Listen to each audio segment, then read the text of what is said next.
গত ১৭ বছর এদেশে আওয়ামী লীগ দেশের মানুষের উপর এমন কোনো জুলুম অত্যাচার নেই যা করেনি। যার ফলে গত ২০২৪ সালের ৫ই আগস্ট স্বৈরাচার শেখ হাসিনা ও ফ্যাসিস্ট আওয়ামী লীগ এদেশের জনগণের হাতে তারই প্রিয় রাষ্ট্র ভারতে আশ্রয় নিয়েছেন।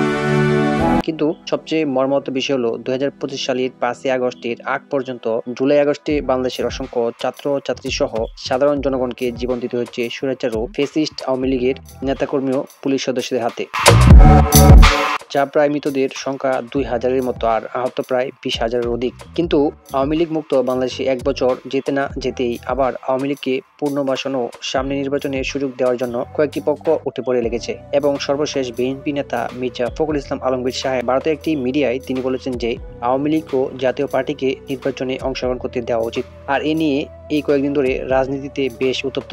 আর তারই প্রেক্ষিতে আলোচিত পরিচিত মাওলানা রফিকুল ইসলাম মাদানী লিখেছেন তার ফেসবুক প্রোফাইলে, আমেরিকায় থাকা আওয়ামী লীগের লোকদের হিংস্র চরিত্র দেখে অবাক হচ্ছেন? আরে ভাই, হাসিনা থেকে নিয়ে আওয়ামী লীগের তৃণমূল কর্মীদের একই চরিত্র। এরা এখন অবস্থা খারাপ দেখে আপনার আমার সাথে মুখোশ পরে অভিনয় করছে, কিন্তু সবগুলো হয় না। যারা এদের ছাড় দেবে এরা তাদের গাড়ি কামড় দেবে। ফখরুল সাহেবকে ডিম থেরাপি দেওয়া হয়নি, তাকে আরো কয়েকটা ডিম দেওয়া দরকার ছিল।